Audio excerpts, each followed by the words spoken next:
Di dalam kitab ini Syekh Mubayyad mengatakan kronologi 10 tanda besar itu kurang lebih seperti ini ya. Dan yang menariknya ternyata 3 tanda besar pertama justru adalah peristiwa-peristiwa bencana alam dahsyat yang disebabkan oleh sebab yang sama. Sebabnya apa? Jatuhnya Batshatul Kubra, hantaman keras berupa meteor besar menabrak planet kita ini, Pak ya.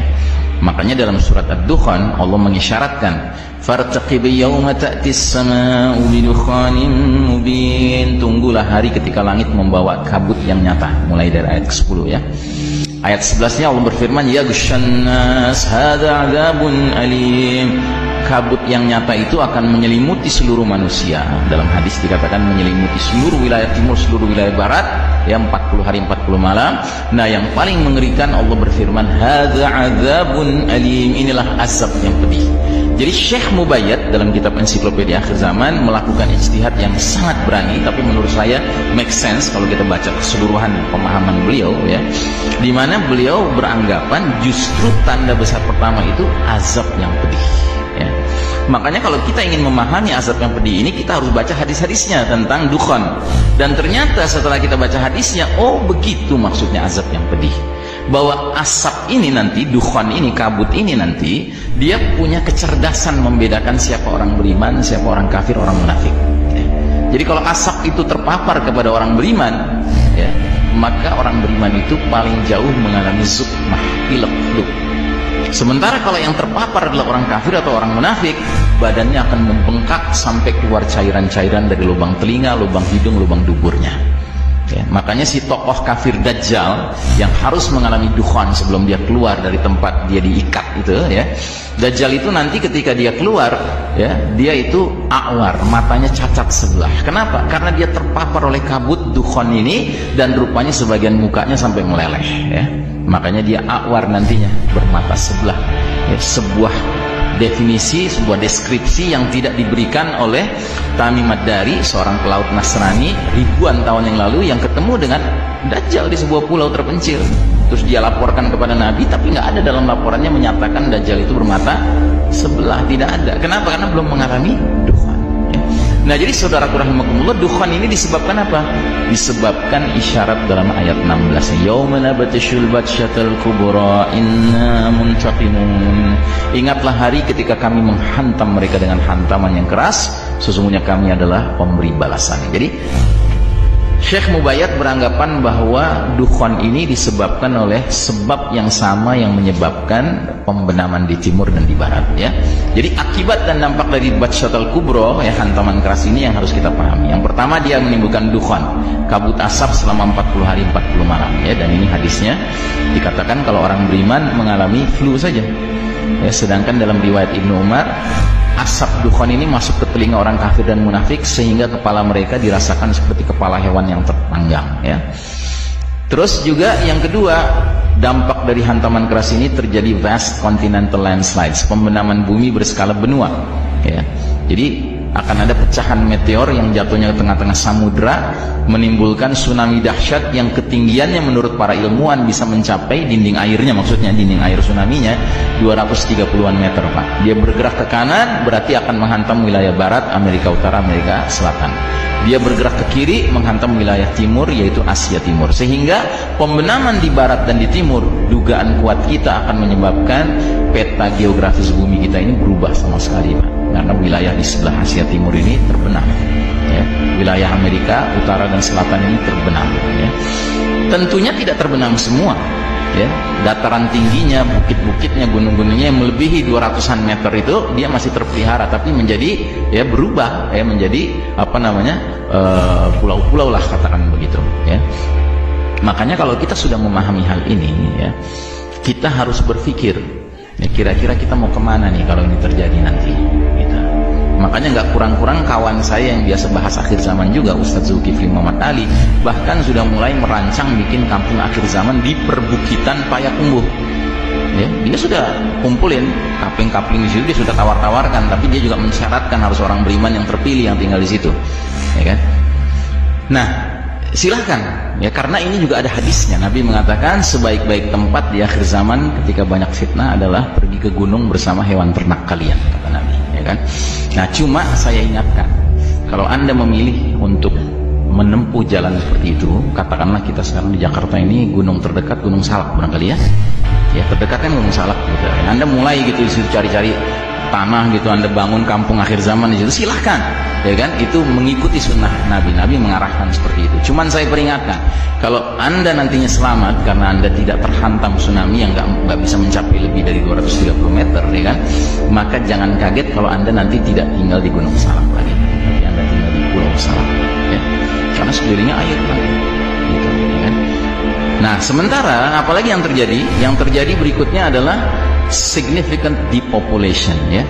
Pengurangan populasi planet bumi ini besar-besaran karena banyak yang tewas. Efek dari hantaman keras, efek dari dukhan, efek dari pembenaman bumi di sana sini, ya kan, banyak yang tewas, ya. Sehingga ya ini kan wilayah-wilayah ini kan penduduknya banyak, Pak. Ini kan wilayah ini kan Amerika Utara, Amerika Selatan, ya kan, Asia bagian timur, apalagi nih negeri yang warna Cina nih, Pak. Penduduknya banyak bener kan? Ya, 1,5 miliar sendiri kan, sampai dikirim ke sini paksa gitu, ya kan. Nah, kalau Anda ngerti skenario akhir zaman, Anda bisa tenang, Anda bisa mengatakan, oh silakan datang, lo bakal tenggelam di sini, gitu. Tapi kitanya kemana? Itu yang harus kita pikirkan. Ya. Nah, kemudian yang berikutnya akan terjadi global famine, kelaparan mendunia.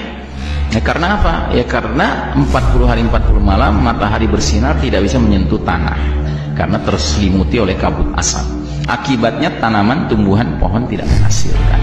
Makanya ada isyarat dari bukan dari Nabi, ini asar dari tabi'in, ya, yang berbunyi, ya, tanda bencana pada bulan Ramadan adalah sebuah tanda di langit, sesudahnya adalah perselisihan di kalangan manusia. Jika kalian mendapati tanda itu, perbanyaklah persediaan makanan sekuat kemampuan. Ya, jadi kita harus stockpile of food, ya. Dan menurut sarannya yang terbaik adalah yang kita stok itu adalah korma, ya, karena korma itu awet, dipeliharanya gampang, kemudian juga gizinya tinggi, ya. Dan ketika global famine ini terjadi di mana-mana, tentunya orang jadi nekat, Pak. Maka nanti kaidah yang berlaku, struggle of the fittest, ya, siapa kuat dia dapat. Makanya akan ada fenomena al-haraj, saling berbunuhan dalam rangka memperebutkan makanan. Makanya kalau kita tinggalnya bersama-sama sesama orang beriman di sebuah kampung akhir zaman, kita bisa saling melindungi, kita bisa sharing makanan kita, dan kita lindungi satu sama lain dari serangan luar, gitu. Nah, tapi yang keenam ini yang barangkali nggak pernah kita bayangkan, akan terjadi shutdown of modern technology, ya. Bagaimana penjelasannya? Ya, bayangkan batu besar, pecahan meteor. Ya, jadi alhamdulillah ya, planet kita ini Allah ciptakan ada perisainya, Pak, ada pelindungnya, namanya lapisan atmosfer.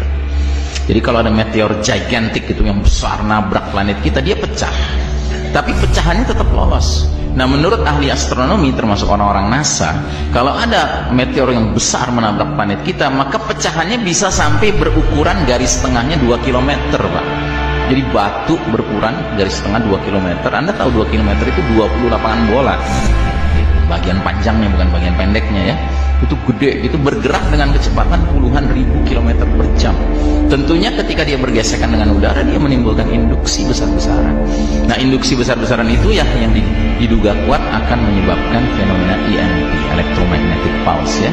Macet semua benda-benda kelistrikan, ya. XL masalah. Ya. Nah, tapi bukan hanya benda-benda kelistrikan yang macet, ya.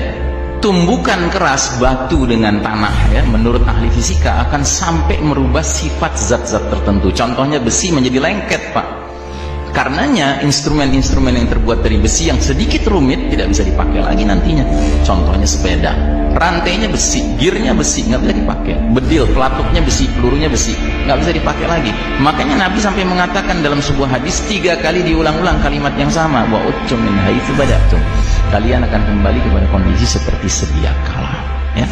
Para sahabat dulu mendengarnya nggak paham, karena para sahabat nggak pernah pakai komputer, handphone, nggak pernah lihat listrik, nggak pernah lihat mobil, motor, pesawat udara. Mereka nggak pernah lihat ini semua, kecanggihan teknologi ini. Tapi kita yang sekarang membaca ini, kita bisa mikir dong, oh ini maksudnya akan terjadi setback of modern technology, ya.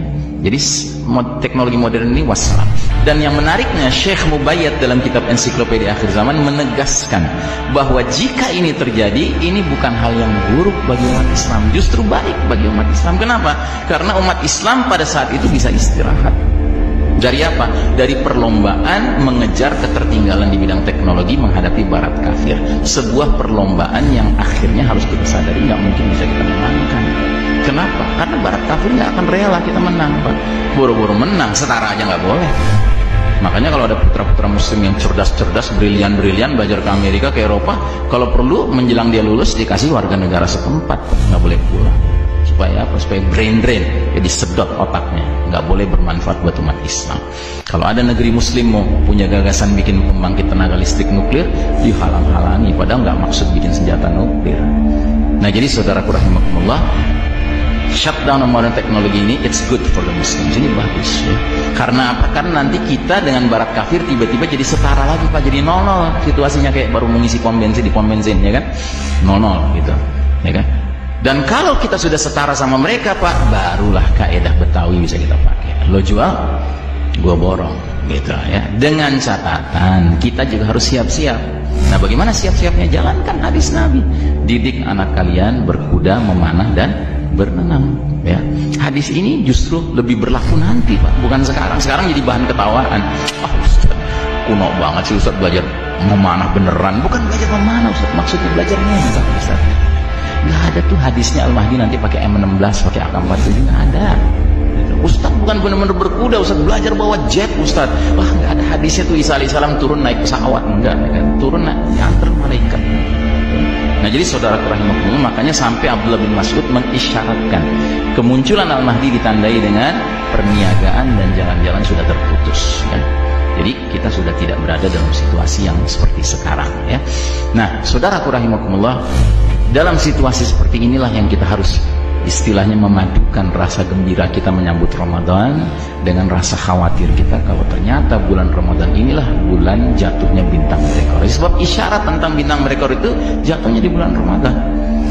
Seperti tahun yang lalu, saya ingat tuh hari terakhir Ramadan ketika sudah dengar besok 1 Syawal, saya langsung perintahkan anak istri saya sujud syukur, alhamdulillah tahun ini belum jatuh bintang meteor. Karena kita belum siap hijrah, ya. Karena pilihan menghadapi huru-hara akhir zaman ini cuma 3, Pak.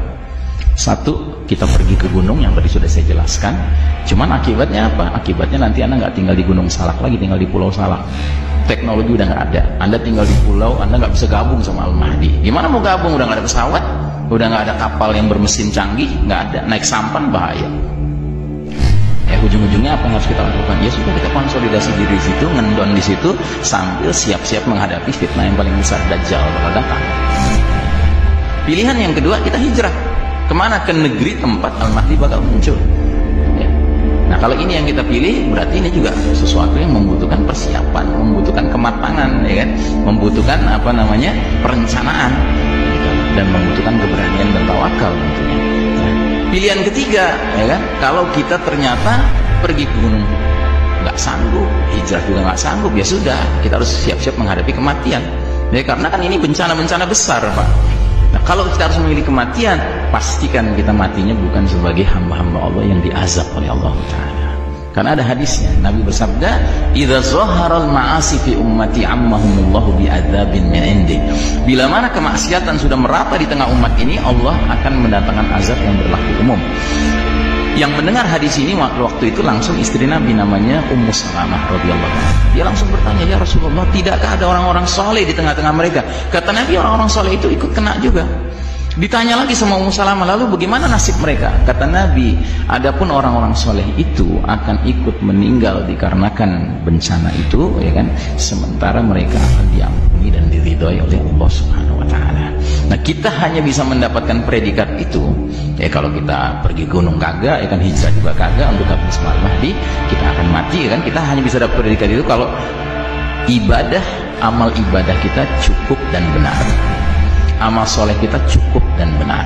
Kita terlibat dalam amar ma'ruf nahi munkar, ya kan? Bukan tipe-tipe orang yang kemungkaran disaksikan, dia lihat, ya kan, dia ridho lagi, nauzubillah min dzalik, ya kan? Dan yang keempat, banyak istighfar, ya. Karena terus terang kita ini hidup sehari-hari, Pak, sekarang ini di era di babak keempat ini, babak yang error ini, ya kan, itu dosa itu gak agresif ngejar kita, Pak. Bukan kita agresif ngejar dosa, tidak, kita agresif dikejar dosa, Pak. Ya, maka kalau kita tidak banyak istighfar, nggak cukup, Pak, tekor kita. ya. Nah, inilah barangkali yang bisa saya sampaikan. Mudah-mudahan Ramadan tahun ini Ramadan yang paling berkah buat kita semua. Mudah-mudahan kita semuanya mendapatkan berbagai rahasia-rahasia kebaikan Ramadan, dan mudah-mudahan tahun ini belum terjadi apa yang kita khawatirkan di bulan Ramadan ini, sehingga kita masih punya waktu nanti mempersiapkan diri setelah Ramadan.